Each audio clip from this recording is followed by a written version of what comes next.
Ona potrzebna, tutka. Pensam się wydaje. Bea. Bea.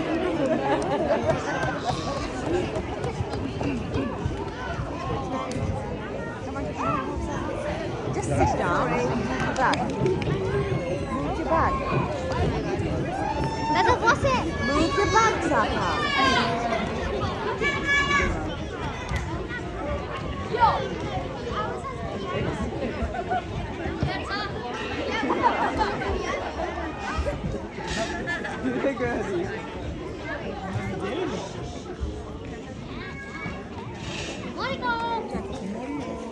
Monaco. Character, can you read it? Well, folks, may I present the very distinguished company of this evening's production of the Shakespeare Schools Festival.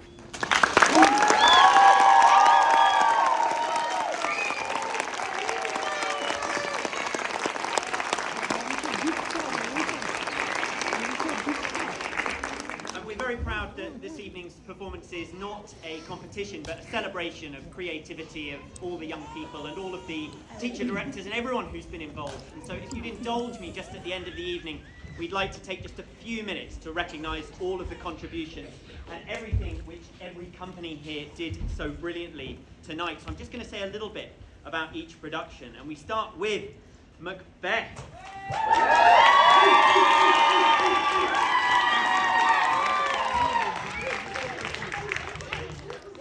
By the pricking of my thumb, something wicked this way comes. Yes.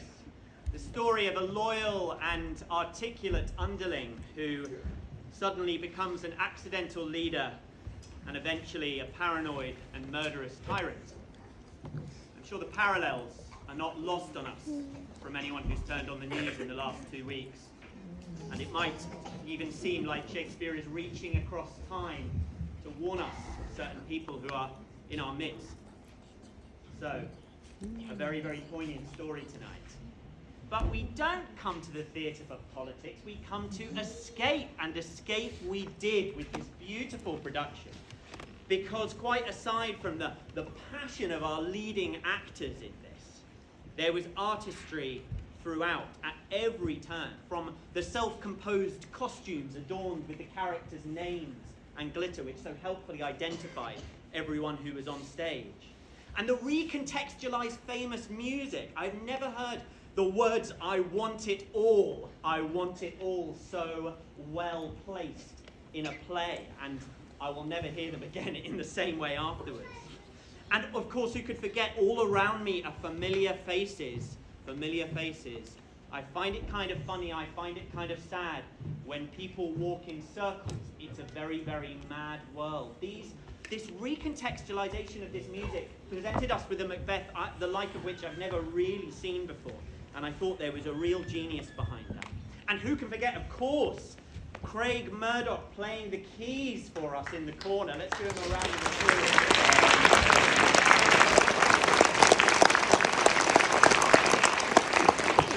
Ghostly ascending scales, I think, would have given Hans Zimmer a run for his money in this. It really added something very atmospheric. But what I want to emphasize here is it's really where the ensemble that carried this piece, the people who didn't have the named parts, but were really supporting everything that the more prominent actors were doing. In this production, the ensemble was a sort of ghostly consciousness, like Macbeth's mind, which seemed to infuse and personify all of the trees and the castle walls and the architecture that was around us. And it was that moment where the murder was discovered and you all shout, "Horror, horror, horror," and came to life and looked at us. That will live long in the memory for how sinister it was. Yes, this play says that things bad begun make themselves strong by ill. And it's a story that teaches us the danger of putting our sense of self-worth in power and status. Never was that a more poignant lesson for today, so thank you for presenting it so artistically and so beautifully. The cast of Macbeth, everyone.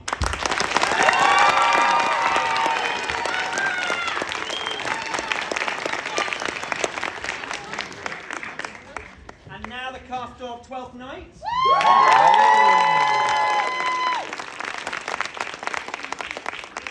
The fearful shipwreck separates identical twins on a remote island, and a series of mistaken identities and false turns ends happily with relationships forged and friends reunited. There were so many beautiful artistic touches to this production, that the precision of the blended costumes, there was a real sense of contemporary in the costumes, but also traditional, the sort of regal symbols of Olivia's court, and then the sort of bedungaried Sebastian and Viola who were coming in, and then the modern, the sort of Tweedledum and Tweedledee aspect of Toby Belch and Sir Andrew, the Anton Deck of this island, whichever you prefer.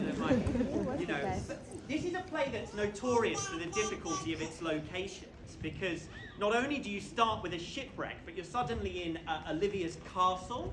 Not just in Olivia's castle, but in a kitchen, and then you're sort of in a market, and then there are doorways that are required, and once again it was the ensemble which created this with such beautiful artistry as they melted from doorways into market traders, into people stirring pots in a kitchen, and all of that improvised action and those conversations that were happening and were devised in the background made us as an audience completely aware of where we were from one moment to the next. And that is no mean feat on a blank stage with no set. So that is a really wonderful achievement to frame the scenes.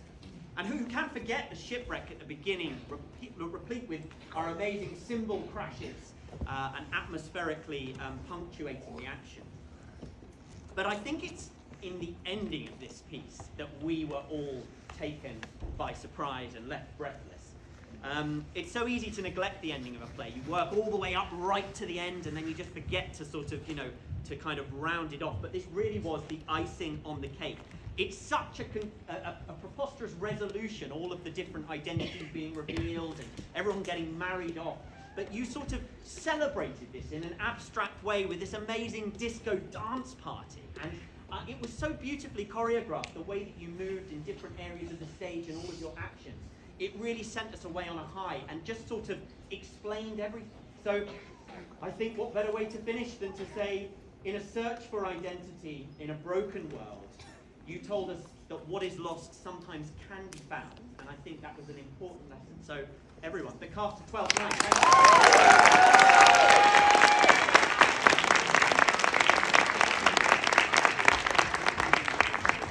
you. And finally, to A Midsummer Night's Dream, with a group of teenagers and workmen who run away to a haunted forest to escape the strictures of society and their parents. Fairies and magical sprites play tricks on them in a carefree roller coaster romp. Sort of a Reading festival for the Elizabethan age, it sounds like. As for the last show's ending being the showstopper, I have to say that the beginning of this production was really quite breathtaking. We saw the mischievous Puck come on and deposit the infamous donkey's head, sort of then bathed in a beautiful ethereal light. And every group then sort of glided onto stage and found their place. And it really brought us into the world and introduced all of these different categories of characters who couldn't be more different from each other. The uptight duke and who was getting married, and the workmen in the forest, and the fairies and the mechanicals. It was a really beautiful moment, and it brought us into the joy of this piece. And as for a play that warns us of the dangers of dividing people up into groups of, men who command women, and of the uptight court and the forest, it was a beautiful touch, I thought, to partition the stage into all these different zones for each character, and for you to stay in them the whole time, to just remind us that you were there, that you were watching on, and that your moment would come. But who could fail also to see the passion and the bitterness behind the jealous, jilted lovers, and the friendships who were all betrayed. It's so hard to choreograph, a safe fight sequence, but you had a wonderful fight sequence in which, as an audience, we felt very safe with what was going on between the characters, because you know what you were doing, And you didn't stop acting when you were doing it as well. You were giving your lines and you were giving your actions, but showing the conflict between the characters. You know, you really showed us the course of true love never does run smooth, and I think we've all been there, and it really resonated for us. But the play, we must rehearse the play, as the Mechanicals say. And the Mechanicals, in their final play within a play, this concluding image, it's one of the most famous sort of images in Shakespeare. The image of lion and wall and moonshine and Thisbe and Pyramus, and that prolonged death where he stabs himself, thus die I, die. You know, it's what a way to conclude our evening. Because this play within a play, you know, it surely reminds us that real life and make-believe are probably closer than we sometimes dare to imagine. And that the power of imagination is possibly the greatest power that we possess. And I think it's been easy to forget that when we've been out of theatres and been away from each other over the last couple of years. But every company tonight invited us in to the idea that the crash of a cymbal or the stomp of a foot onto stage was enough and all that's required to make us remember that anything is possible if we simply believe it. And I think that's the greatest gift of all. So on behalf of our audience, thank you to all the companies for entertaining us so royally and giving us that amazing gift and bringing us together with these ancient stories. Congratulations to you all.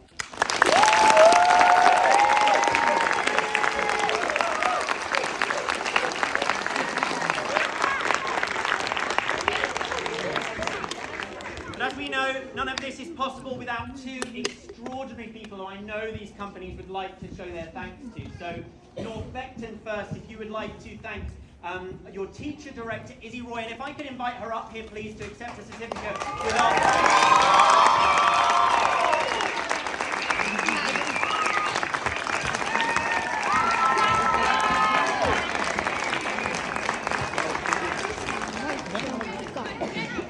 And the masterful Mr. Nathan Guy, who directed not one but two of the productions.